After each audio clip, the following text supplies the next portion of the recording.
দেখুন, এরা কেউ শিক্ষিত লোক নয়, কিন্তু তারা উদ্যোক্তা। আমরা যাদেরকে খুব ছোট করে দেখি, তারা নিজেরা একটু ছোট উদ্যোক্তাই বলা যায়। তো যেটা বলছিলাম, আমরা আসলে উদ্যোক্তা হবার জন্য লজ্জা বোধ করি। এমএ পাশ করে বেকার থাকতে ভালোবাসি। আসছে দেখেন, কিন্তু উদ্যোক্তা হয়ে নিজে সহ বাকিদেরকে কাজ করতে দিতে চাই না। কাজ করার মধ্যে কোনো লজ্জা নেই। মানুষকে আমরা আসলে এখনো সেই মাধান্ত আমলের ব্রিটিশরা আমাদেরকে যে শিখিয়েছে, সে শিক্ষাতেই রয়ে গেছে। সুন্দর ফ্রুটস এবং ভেজিটেবলস আসছে,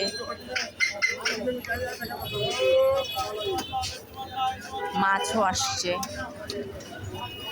তো এরা কোনো লেখাপড়া জানে না। দেখেন, ব্রিটিশরা আমাদেরকে লেখাপড়া শিখিয়ে চাকর বানানোর যে সিস্টেম করে দিয়ে গেছে বাংলাদেশে এডুকেশন সিস্টেমে। আমি যখন ইহুদিদের সাথে জিউসদের সাথে ইহুদিদের সাথে কাজ করার আমার সৌভাগ্য হয়েছে, এবং আমি তাদের কাছ থেকে ইনভাইটেশন পেয়েছিলাম 2022 সালে। তাদের শিক্ষা ব্যবস্থা, ইহুদিদের শিক্ষা ব্যবস্থা, তারা সম্পূর্ণরূপে আমাদের নবী করিম সাল্লাল্লাহু আলাইহি ওয়াসাল্লামকে ফলো করে। তাদের শিক্ষা ব্যবস্থায় একটা শিশুকে প্রথমে দেখলাম যে তারা ব্যবসায়ী হবার জন্য, তারা উদ্যোক্তা হবার জন্য তারা বলে। কিন্তু আমাদের সবচেয়ে বড় সমস্যা হচ্ছে আমাদের জাত যায়। আসলে একটা লোক লুঙ্গি পরে দাঁড়ায়, এই যে দেখেন, ওনার সাথে দাঁড়ায় আপনি জিনিস বিক্রি করবেন, আরও মহিলা মানুষ, তাহলে তো খাইছে। বাংলাদেশের সোসাইটি এখনো অনেক কিছু থেকে পিছিয়ে আছে। ইভেন এই সোসাইটিটাকে চেঞ্জ করতে পারবেন শিক্ষিত লোকেরা, যদি তারা ব্যবসায়ী উদ্যোক্তা হন। না হলে দেখেন, এখানে জমজমা মাছের সমানে লোকজন কিনছে। ময়লার মধ্যে বসে বসে তারা এখানে লাখ লাখ টাকার বিজনেস করতেছে। এটা কিন্তু খুব পরিচ্ছন্ন জায়গা না। মানে দুই পাশ দেখেন, লোকাল স্ট্রিট ফুড ব্যবসা যারা করছেন, এই যে লটকন বিক্রি হচ্ছে। লটকন আমরা এখন দেখি না, মজার লটকন। আমি একবার এখন দাঁতের খেতে পারতেছি না। দাঁতের ডাক্তারের কাছে থেকে আসতেছিলাম, যে লটিয়া মাছ দেখছি, এসে দেখে এই কথাগুলো মনে হলো বলে। দেখেন দেখেন, তাজা তাজা মাছ।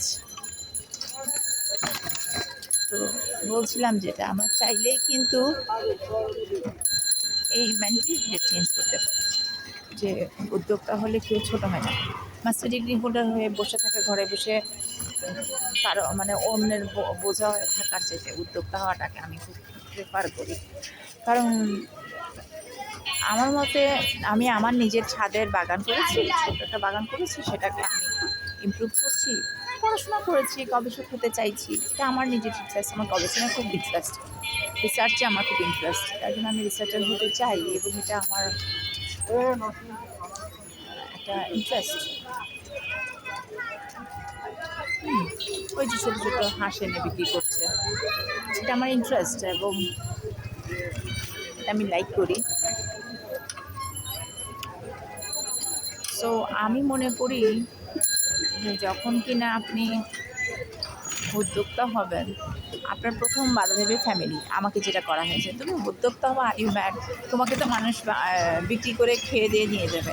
আমি বললাম যে একজন সৎ উদ্যোক্তা হয়তো পুরা বাংলাদেশকে চেঞ্জ করতে পারবে না, কিন্তু প্রতি 64টা জেলাতে যদি 64 জন সৎ উদ্যোক্তা দাঁড়ান এবং পরিশ্রম করে দাঁড়াতে পারেন, হয়তো বা একটা যে সময় 64,000 হতে পারে, 64 লাখ হতে পারে, বা আরও বেশি কোটিতে যেতে পারে। 20 কোটি মানুষের দেশ, কনজিউমার অনেক বেশি আমাদের। যেহেতু আমাদের কনজিউমার বেশি, মানুষ বেশি, it is the plus point of us, আমাদের যেটা পজিটিভ একটা সাইড। এই যে ভাইয়াটা বসে আছে, উনিও একজন উদ্যোক্তা, 5 পাস কিনা আই ডোন্ট নো। আমি যখন ওনার কাছ থেকে শপিং করতে গেছি, মানে ওনার কাছ থেকে আমি বেশ কিছু জিনিস কিনেছিলাম।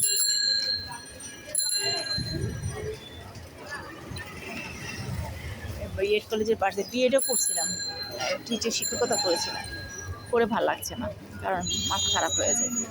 এটা আমার ঐতিহ্যবাহী বিএড কলেজ, যেটা সারা বাংলাদেশের সবচেয়ে বেস্ট বিএড কলেজ, এটা চট্টগ্রাম বিএড কলেজ, এই রাস্তা।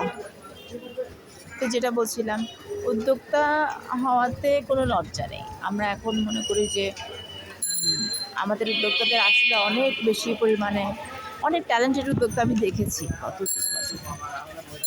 বাট প্রবলেম হয়ে গেছে কি, আমাদের কিছু কিছু জায়গায় আসলে মেন্টালিটি চেঞ্জ হওয়া প্রয়োজন। যেমন ফ্যামিলি সাপোর্টটা অনেক বেশি প্রয়োজন। নাম্বার 2 হচ্ছে বিশেষ করে মেয়েদের ক্ষেত্রে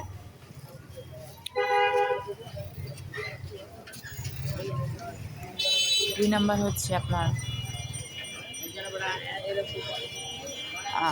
সরকারের ফাইন্যান্সিয়াল যে সাপোর্ট সেটা আরও বাড়ানো দরকার, মানে আরও বেশি উদ্যোক্তা গড়ে ওঠে। কারণ বাংলাদেশের ইকোনমিটা অনেকটাই ব্যবসার উপরে ডিপেন্ডেন্ট, বিশেষ করে এক্সপোর্ট ইম্পোর্টের বিজনেসে ১ নাম্বার আমি মনে করি। আপনি যত এক্সপোর্ট বাড়াইতে পারবেন, প্রত্যেক উদ্যোক্তার টার্গেট হওয়া উচিত যে আমার প্রোডাক্ট আমি দেশের বাইরে এক্সপোর্ট করবো, এবং প্রত্যেক উদ্যোক্তার উচিত আরেকজন উদ্যোক্তাকে টেনে আনা। আমাদের বাঙালিদের অভ্যাস হচ্ছে, যেটা আমি ভারতীয়দের মধ্যে দেখিনি, আমাদের একজন উদ্যোক্তা সে ভালো করছে তাকে টেনে নিচে নামানো। এই অভ্যাসটা যদি আমরা পরিবর্তন করতে পারি, তাহলে বিদেশের মাটিতে বাংলাদেশি পণ্য, গার্মেন্টস যেভাবে গেছে সেভাবে কৃষি পণ্য যাবে, সব কিছু যাবে, সব কিছু যাবে। এখন আমেরিকার মার্কেট আমাদের জন্য ওপেন আছে, সত্যি কথা বলতে। একটু চেষ্টা করলেই ইজিলি আমরা আমেরিকান মার্কেটটা ধরতে পারি। আর আমেরিকান মার্কেট যে ধরতে পারছে ঠিক মতো, সে শাইন করছে। বিকজ আমেরিকা এমন একটা দেশ যেখানে অসম্ভব অবারিত সুযোগ। হ্যাঁ, সো আমাদের প্রত্যেকের যেই প্রোডাক্ট উচিত যে এক্সপোর্ট জোনে আসা, ঘরে বসে উদ্যোক্তা হওয়া, আর বিদেশের মাটিতে প্রোডাক্ট সেল করতে পারা, দুটো সম্পূর্ণ ডিফারেন্ট জিনিস, একদম ডিফারেন্ট জিনিস। ওটার টেস্ট যে না পাইছে, ফরেনের বিদেশের টেস্ট যে না পাইছে সে বুঝবে না। আমি একটা সেক্টরে আছি, আমি বুঝি এটা অন্যরকম একটা মজা যে আপনি আপনার দেশকে রিপ্রেজেন্ট করছেন অ্যাজ এ বিজনেস পার্সন। ডানে ভাইয়া, ডানে ভাইয়া, ডানে। তো যাই হোক, অনেক কথা বলে ফেললাম, বাড়ির দিকে ফিরছি বলতে বলতে। So I hope people like it. আমাদের সোসাইটির চেঞ্জ অনেক বেশি প্রয়োজন। লাইক সুলতানার স্বপ্ন দিকের উপরে থাকে, সুলতানার ড্রিমস, বেগম রোকেয়া, অনেক বেশি প্রয়োজন, অনেক চেঞ্জের দরকার আমাদের।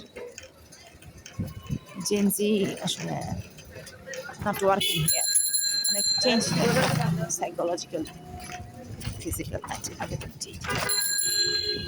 সব ভালো থাকবে, চলে আসছি বাসায়।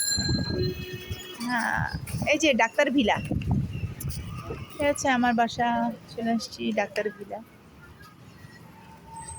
এই যে চলে যাচ্ছেন কই? আমার বাসা ফেলে আমাকে ফেরে, হাই হাই।